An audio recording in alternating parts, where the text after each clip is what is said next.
So they feel you've made an effort, and it's not just another call, another call, like everything's automatic. You need to make people feel really special so they want to work with you.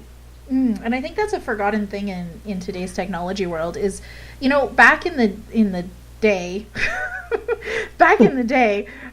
you would go to a meeting and you would have already researched about your potential client or your lead, and you would go for, coffee or dinner or golf or whatever that is, right? Exactly. And you would know so much about them so that you could bring up those topics, right, in your conversation. And I think nowadays we've lost some of that fine art because of technology and how fast it's moved.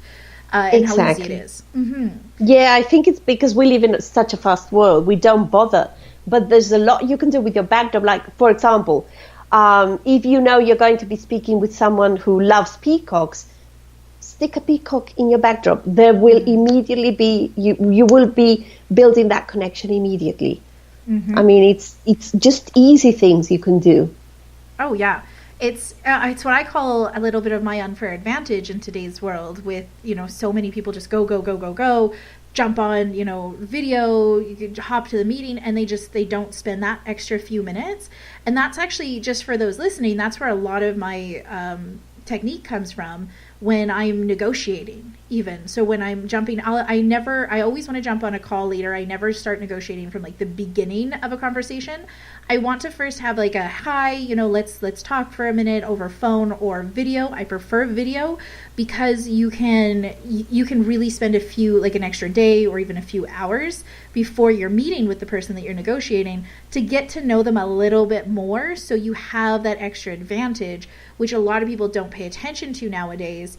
And it's true. It makes them feel so much more connected to you, so much more liked by you. And I like your idea of putting it in the video backdrop, because it is true. The visuals do play a huge role. And it's amazing what happens when you do that. And I just shared a little bit of my secret sauce there. Yes. We're sharing all our secrets here. Damn it. No, but it's true. You're trying to build in connections. You're trying to make people feel special.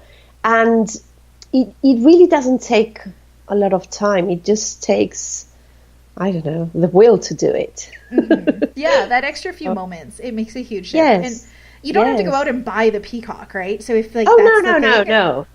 No, I mean, imagine if you had, a load of calls a day, you would have, that would be crazy. No, you don't have to do that. But that was just an example. But I mean, there's always things you can do. There's always things you can do. It doesn't mean having a different backdrop for every client. No, you don't need that. No. But it's good to be aware of what that is. Like, let's say, I don't know, just as an example, let's say somebody's into hard rock, so they have like all their hard rock posters in the background, and then you meet, with, you're having like interviews with clients, or you have like your attendees who are more into the softer stuff. And, you're doing your video and your background's all hard rock. I think those are things to pay attention to. Well, the thing is, a backdrop can really attract your ideal client, because your ideal client is going to be attracted to a certain specific type of visuals. So it's very easy to grow your audience with the right people if you're using the right backdrop, because it will repel whoever's not into what you're showing, and it will attract the right people. So that's another way you can use a backdrop. That's why it can do so many things for you.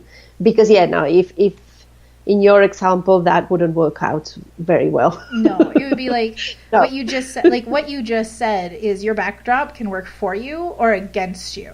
Yes. And so you need to pay attention to it. Like if exactly. It's, oh my goodness, yeah, like it's crazy. Well, the thing is, visual information is made up of actual information, valuable information, and noise. And the thing is, when you're sending valuable information, that's great because it's all information. So people are, it's storing in their long-term memory or short-term, depending on the visuals. But when you're sending out noise, it's just confusing and distracting. So people are going to be, instead of listening to what you have to say, they're going to be looking at something that somehow clashes. They might not even know what it is, but it just doesn't match what you're saying. So that's why it's really important to keep the noise down to a minimum and just send out valuable information. Mm-hmm. And so it's not about putting a million things in your backdrop. It's about putting the right things. I can just imagine somebody with like 500 different items in their background. Yeah, because they're trying to attract everybody. I need it all. That's a good lesson for why you. That doesn't work. Why you need to know who you're attracting, like your whole strategy first, right? So it's a good lesson. Exactly.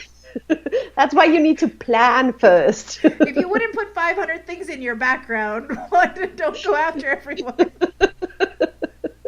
Oh my goodness. Yeah, so it's I can't even remember where I was. I had a question in my head and now I've lost it. So okay, so since I don't have the original question that I was going to ask, and it'll come to me, I promise. Do you remember when the shiny, and just go back to the cloth stuff for a minute, just because it's I just remember when it was a huge trend to have that like really sparkly, shiny background. Do you remember that? Oh, how can I forget? Like everyone had some sparkly background. Yeah, and the thing is, if you have a sparkly background in one color, if your brand matches that color, and if your brand is all about glitter, okay, you have a couple of branding elements in your backdrop, but you're missing out on all the rest. And your backdrop needs to tell your story, show your expertise, show your personality. And yes, brand your videos is one of the things it can do, but it's not the only one. And again, if it's generic, like if other people are using the same glittery screen behind them, it's just diluting your message because you're not standing out. And the thing is, the feed is saturated and it's getting even worse day by day. And what's going to happen is that only videos that look professional are going to survive because people are already tired of videos. So they'll just watch if they already know you or if something grabs their attention.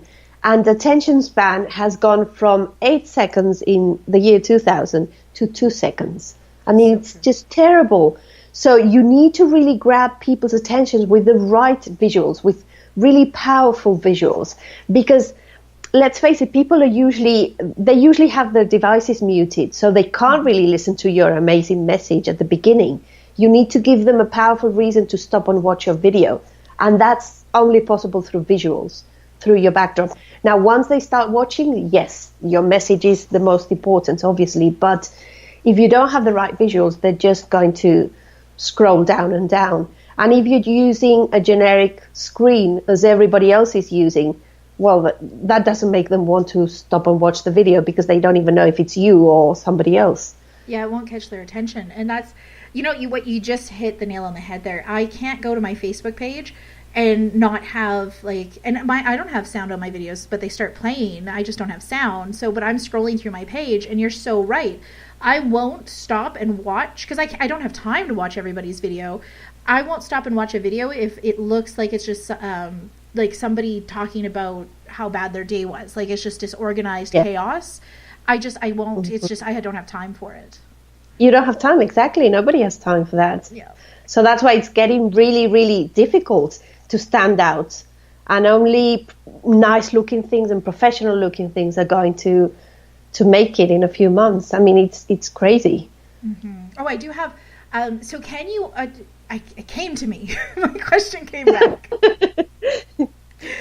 Can you can your background overtake your message? Like, is that something to be wary of? No, absolutely. That's impossible. Message and visuals merge. They support each other, but one cannot overtake the other. No, there's no, if the backdrop is well designed. I mean, if the visuals take over, it's because it's the wrong backdrop. Mm. But if it's the right design for your message, then it will never overtake. It will just support, and it will make you recognizable in a saturated feed. But no, that's not going to happen. No, it's only that's why when you see the wrong backdrop, that's when you notice, because there's something wrong, so it's distracting and you're actually looking at the backdrop instead of listening to the message. But it only happens when the backdrop is wrong. Ah, yes. Okay, like our sparkle backdrop sometimes if it's overshadowing. Yeah, exactly. Yeah. Okay. So that's good to know. So you can't, if it's the lined backdrop with your message, you're good to go, pretty much. Yes. Okay. Yes. Perfect. Awesome. I think that's really good to know, because I know that's one of my like fears that comes up is, what if I overdo it, Oh, and can you, so just for those listening, because I know if I was listening to this, I would have the same question.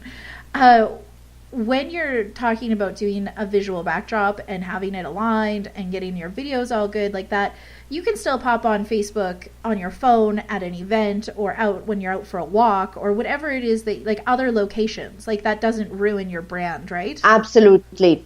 Absolutely. As long as you have the majority of your videos on brand with the right backdrop, you can obviously, yes, and people love those. Like, you're out and you suddenly see something you want your viewers and your community to see, and you want to share it with them. That's perfect. And there is a way you can do that. Like, if you're outdoors and suddenly you want to do a live stream, just look for a good frame. It's just the same as when you're trying to take a photo, you're trying to frame the picture. So you can do the same with your video. Just look for a nice frame behind you. And if you can pop in a few of your colors, of your brand colors, that's even better, because it will be in a way branded. Not completely, but people will still be able to recognize that it's your brand, and that connection stays in the brain.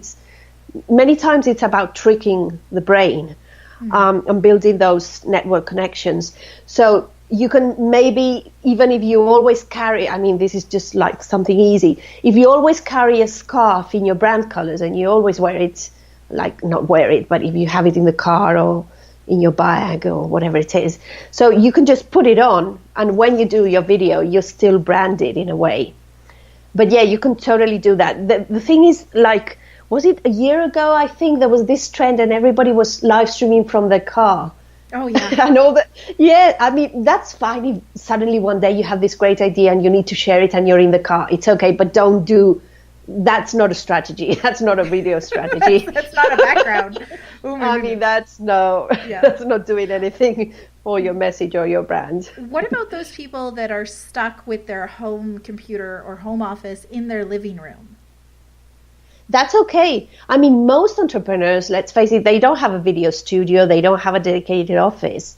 Very few people do. Only the lucky ones. So if you're using your living room, your kitchen table, your whatever it is, people don't need to know that you're live streaming from your bedroom. That's one thing, because you need to look professional. I mean, you are selling a business, you are selling your service, your product, and you need to look professional at all times. And one thing is being relatable, but another thing is just to be messy, and people really don't need to see your bedroom in order to do business with you. But you can, no, I mean, it's true. Unless it's the other type of business. But you can have, well, the funny thing is when we choose our brands, and I'll just speak about brand colors, not everything else that involves branding, but when you choose your brand colors, you tend to choose colors you already love. So you usually have lots of things in those colors in your home. So it's probably really easy for you to find things in your brand colors in your living room and just pop them behind you when you're doing videos. And you can create a lifestyle set. You could just create a nice corner in your living room where you live stream from. And it could be as lovely as Marie Folio's video set. I mean, gorgeous. Yeah, exactly. But it's about creating a nice environment that works well on video. So that's totally doable. I mean, actually, every person needs their own kind of backdrop that works seamlessly within their lifestyle. It's not about having huge, expensive, invasive solutions. That's not a solution. It's about making, with what you already have, making it work. And if you create a nice corner or wall in your living room, that's perfect. Nobody needs to know it's not, a video studio. Yeah, exactly. And it's like, I think that is a better for anybody that does have a kitchen or living room work area. I think that's a better solution than doing the cloth backdrop. I see so many entrepreneurs doing